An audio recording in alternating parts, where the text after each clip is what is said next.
national publicity on this, see? Yeah. And this is probably the best book on the game of marbles that's ever been written. And see, that's a bag, a ton of marbles in it, see? So that's a drawing of you. Yeah. And so it's got white clay marbles. See, this one.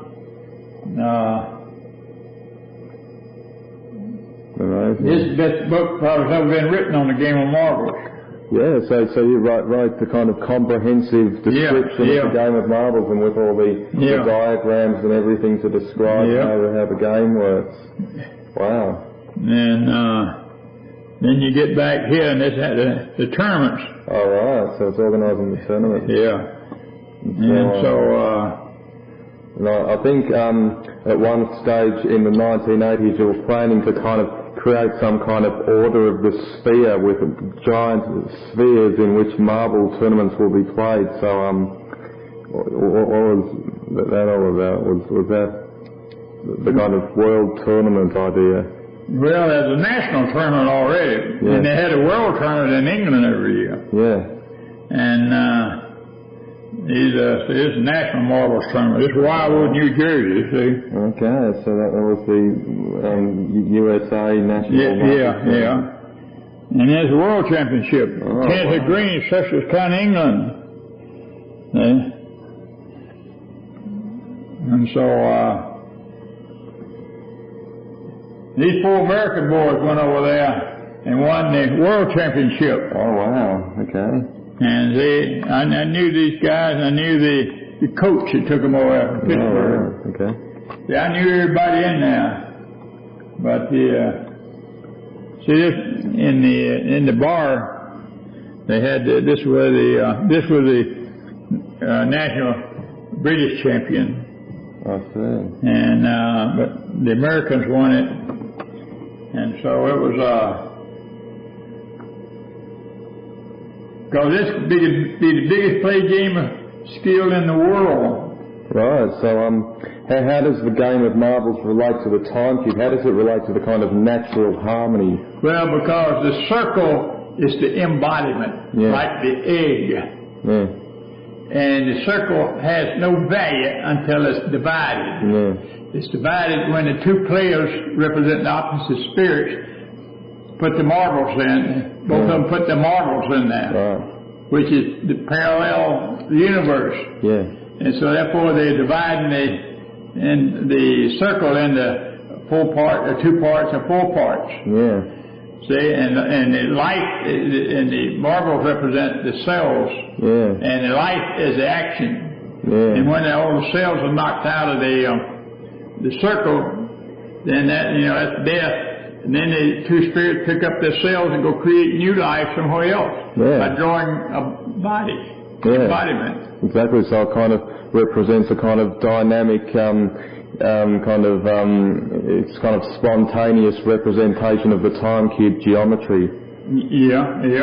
Well, that's what it is. That's where I found the key, because they used to play marbles back at the pyramid times, way back then. Okay. And but to see these girls can play it, see? Alright, so that's a drawing showing some girls playing the game of marbles. Yeah, these boys. Oh, right, yeah, so there's one girl and 2 boys. Yeah, okay.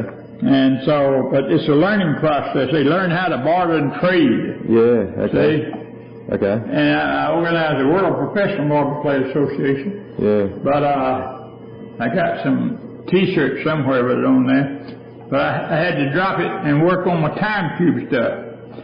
But it would be the biggest played game of skill in the world if it was played for money.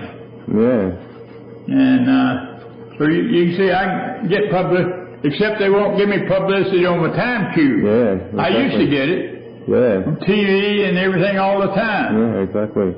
But my time cube, they can't give me publicity on it because it contradicts their entity. Exactly, yeah. They can never publicise the time cube. They can't allow the truth to be known. Yeah.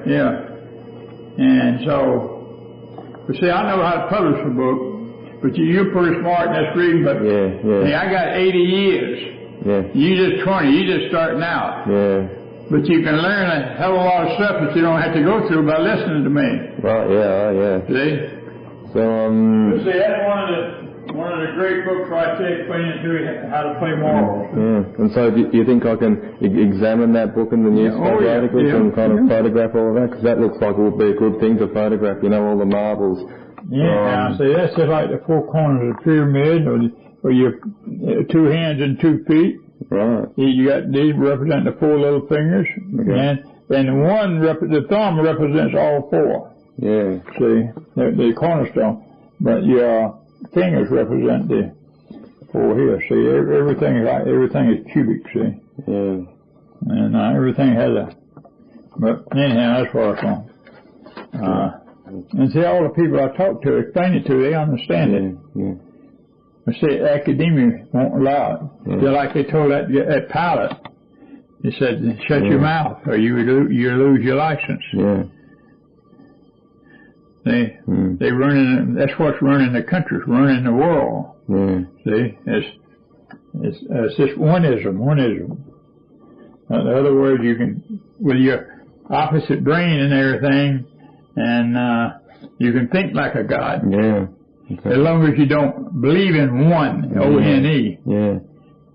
Because all creation is opposites, and it's just like what you see on this is a people here represents an equator. What you see on this side cannot exist without the opposite side. Okay. See? But and if you add them together, they cancel out. Yeah, oh, exactly. See? So we would say that 2 pages, but it is not. It's an equator between 2. Yeah. Between opposites. Yeah, exactly. And just like your body, same way, the parallel universe extends from universe right down through you. You got parallel sides. Yeah, exactly. Now write all stuff down. What's good about it, you go through a lot of the old stuff and see how I got to where I am. Yeah. But I had to cancel a lot of it, but you have to write it down. You got to know both sides. Yeah, see? Exactly.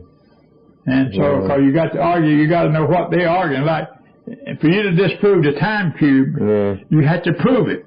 Yeah. All right. So you have to prove it to know what you're disproving. Oh yeah, exactly. You have to they have to understand the time cube. That's right. So they have to prove it. Yeah. Before so they know what they're trying to disprove. Yeah, exactly. The 4 corners and everything. But anyhow, that's a good CD.